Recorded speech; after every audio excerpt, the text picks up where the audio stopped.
You're listening to Whispers of a Witch. What's up, witches? There are a few days left of the greatest month of the year, and other than dancing around a fire in the woods, I wanted to tell you about a few things you should try and do this Halloween.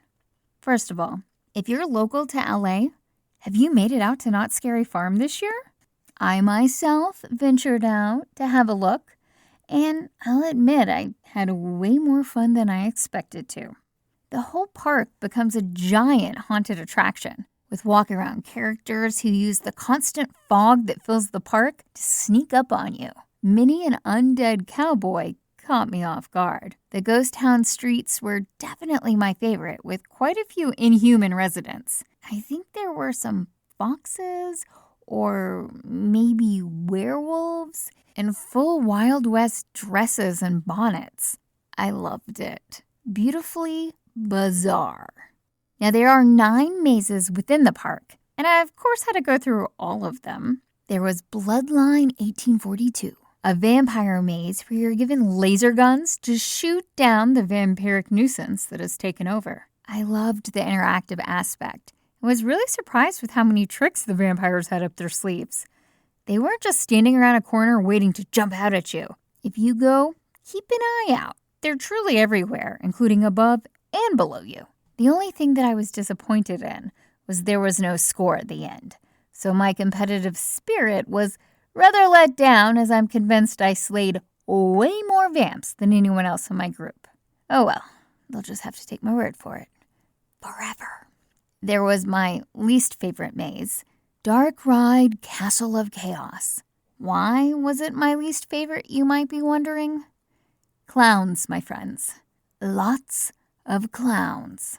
Made to feel like you're stuck in a broken-down abandoned amusement park, it was not amusing to me at all.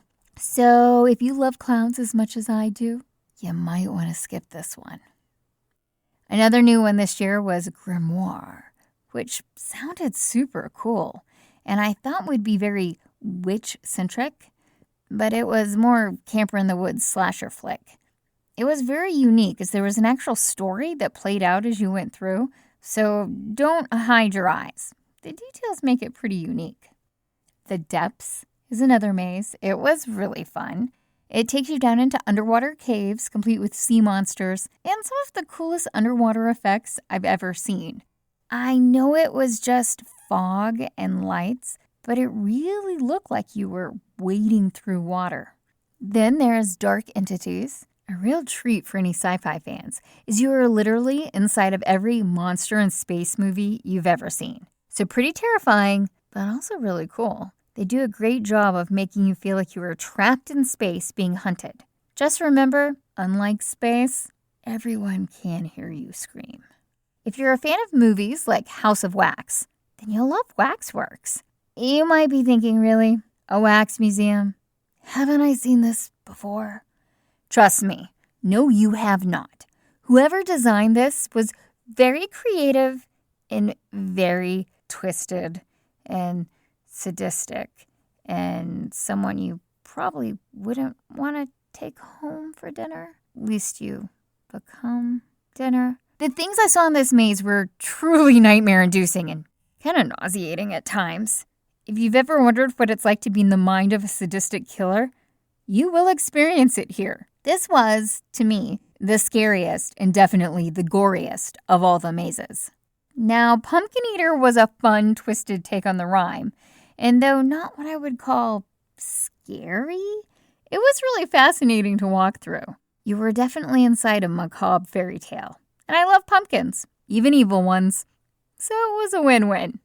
Origins, The Curse of Calico, is all about a woman accused of witchcraft. So, of course, I loved this one.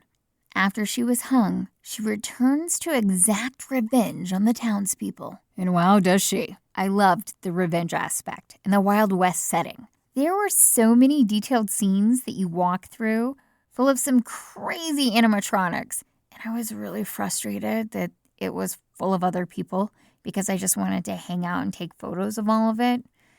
And then, of course, take photos of myself and all of it. But no. There were people there. And finally, my favorite of all the mazes, Mesmer, Sideshow of the Mind. This felt like a very Alice in Wonderland meets Twilight Zone meets Cabinet of Curiosities. I seriously kept thinking, ooh, I could do this at home. And not for Halloween, mind you. I mean year-round design choices. Everything was a little off, a little strange, and oddly beautiful. The crooked hallway of clocks was the best part, and I will one day recreate that in a hallway in my home. Now, aside from the mazes and the crazy street performers, and trust me when I say, really, they're everywhere. Even if you don't see them coming, you're convinced there's no one in the area, they will come out of the fog, and they will come after you.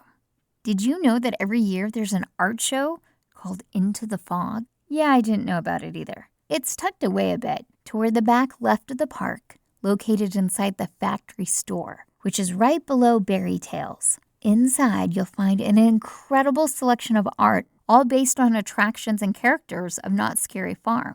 They ranged from whimsical to downright terrifying. My personal favorite was the darkly whimsical piece by Pasher Illustration, Ghosts of Boot Hill Cemetery. Done in my favorite colors of purples, blues, and blacks, the ghosts and skeletons of Calico look like they're off to a creepy hoedown. I've always loved ghost towns. So full of history, so quiet.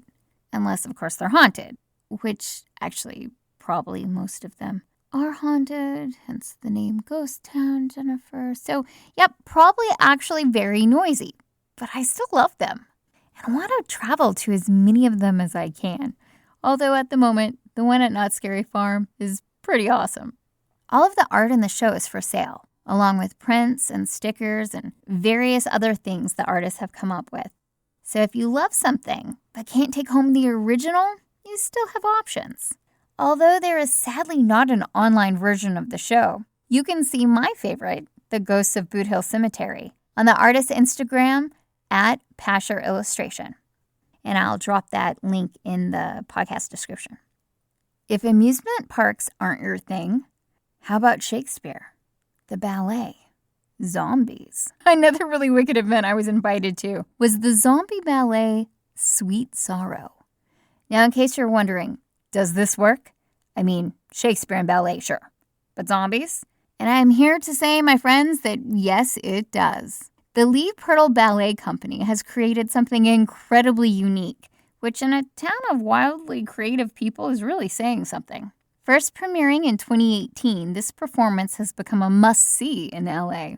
When I first saw this advertised at Midsummer Scream, I was immediately intrigued, for a few reasons. One, my favorite ballet is Dracula, so I already knew dark and spooky ballet was an amazing thing. And two, one of my favorite movies is Rosencrantz and Guildenstern Are Undead by Jordan Galland, about a production of Hamlet overrun by vampires, which is hilarious, and I highly recommend you finding it to watch. I loved it so much, I actually convinced Jordan to let me put up a stage version of the movie here in LA, but that is a whole nother conversation. The point is, I knew Shakespeare and horror went together, so I was all about this performance. Before the show even started, I was really blown away by the artwork created for the show, and the program is just beautiful. It looks like a dark, almost Disney-like animation style, filled with spooky forest, doomed lovers, and zombies, of course. Lee has crafted a dark continuation of Shakespeare's Romeo and Juliet. Upon discovering the tragedy and seeing the star-crossed lover's funeral, the apothecary offers to rectify the situation by approaching Rosalind and offering a way to bring them back from the underworld. And here, the adventure begins. New love stories, new intrigue, and old grudges all make appearances. On Rosalind's journey, we discover a world full of beautiful nightmares, with a stunning performance by the Raven Queen and her court. Then there are the zombies. Not known for being graceful, I was curious how this would translate. And to be honest, it was creepy as, well, it was creepy. You kind of had this moment of impending doom. It was very unsettling and spectacular. I don't want to give away too much of the story, but Romeo and Juliet will now always live in my mind as zombies. These violent delights have violent ends indeed. Now, I caught the last live performance of the year. In fact, Lee says it's going back into the vault for a few years. But this Halloween weekend, they are doing a streaming performance, which will be available October 28th through the 31st.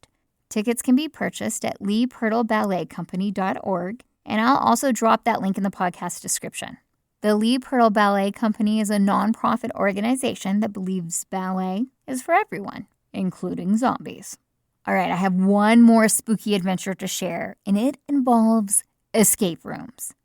Now, I know they've been around for a bit, and I'm kind of late to the game, but to be honest, I never had a desire to go to one. The concept just did not seem enjoyable, and I was convinced that A, I wouldn't be good at it, and B, it wouldn't be fun. Wow, was I wrong? I'm kind of obsessed now. Have you guys tried an escape room? I know they're everywhere, with all kinds of crazy themes, from sinking submarines to prison breaks. But this is Whispers of a Witch, so none of that mundane stuff. No. I was invited to experience The Weeping Witch, created by Crossroads Escape Rooms. This is not Halloween specific. The escape room is not seasonal. It just debuted this Halloween season. And I'm telling you this because you need to do this escape room. Created by Madison and Luke Rhodes, the owners of the company, this is by far the wildest escape room I've yet to experience. If you've never done an escape room, there are a few things they all share in common. You and your group have a set amount of time, usually an hour, to escape or survive. To do so, you must solve a series of puzzles, and one puzzle leads to another, often unlocking additional rooms where more puzzles await, leading you to the conclusion of the story you are now an active participant in. Many times, the only people in the room are the group you came in with, and the game master can be reached to ask for clues via intercoms, walkie-talkies, and video screens. Other times, there are actors in the room with you. Well, the Weeping Witch is real, and she is in there with you. This was my first time experiencing an escape room with an actor in it, and I am not ashamed to admit I screamed. I screamed a lot. Per their webpage, this is the description. The Weeping Witch is a spirit that lures people close by mimicking the sound of a woman crying. When people hear its wails, they follow the sound into the darkness, thinking someone needs help. Once they get close enough, the witch attacks and slowly sucks the life out of its victims. If you choose to enter Madame Ruby's study, that is what is awaiting you.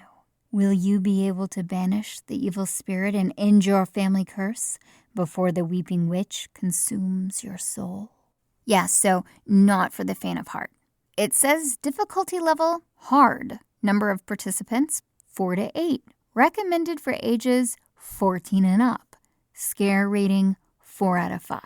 Now, my personal opinion is yes, difficulty hard. Number of participants 4 to 8. We had 6. I wouldn't recommend 4. Ages 14 and up, I would have had nightmares for life if I went to this at 14. But, I guess some 14-year-olds like horror. Scare rating 4 out of 5. No, scare rating should be 10 out of 5, at least. So did my group lift the curse? Yes, with only 4.5 minutes to spare, and that was with 6 people. The Weeping Witch is in there with you, crying, just being generally terrifying.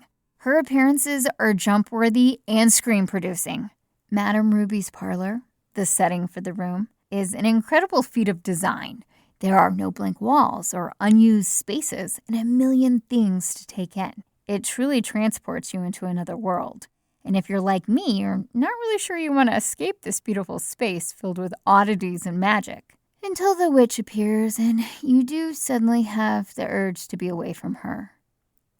As for the puzzles, well, they aren't just random puzzles, but very thematic elements that you must put right to further the story and reach its conclusion. There are quite a few surprises, some very scary, some just really cool.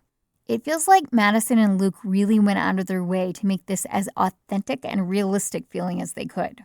You really don't feel like you're playing a game, more like you're on an adventure with dire circumstances. You are immediately so pulled into the narrative that you quickly forget there's a door leading back to the real world right around the corner. You're given a bit of direction before you go in, and inside there is, shall we say, a friend that is happy to give you hints. But know that nothing prevents the witch from coming for you. But you can escape if you really work as a team. I know all escape rooms claim to be immersive, but this one takes it to a whole new level. The Weeping Witch is visually stunning, but more importantly, it gets into your head. And no matter how clever you think yourself to be, the witch is always one step ahead. The only problem with the whole experience is that, like watching The Sixth Sense or the others, you only can experience this adrenaline rush once. Although I am tempted to do it again just to enjoy the set design. I would like to think I wouldn't scream the second time around, but if I'm honest with myself, I know I would be screaming again. It's that good.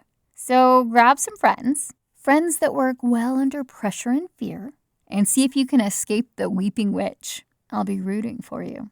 I will put the link to the Weeping Witch in the podcast description. Let me know if you make it out. Thanks for listening to my Halloween adventures. I hope you still have many more before the season ends.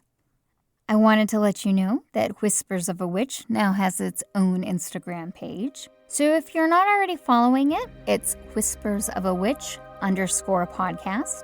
And if you enjoy listening to me ramble on or narrate stories, you can send this witch a coffee at buymeacoffee.com/thewitchvoice. Or if you really love the show, consider joining my Patreon at patreon.com/whispers of a witch. Until next time, stay wicked.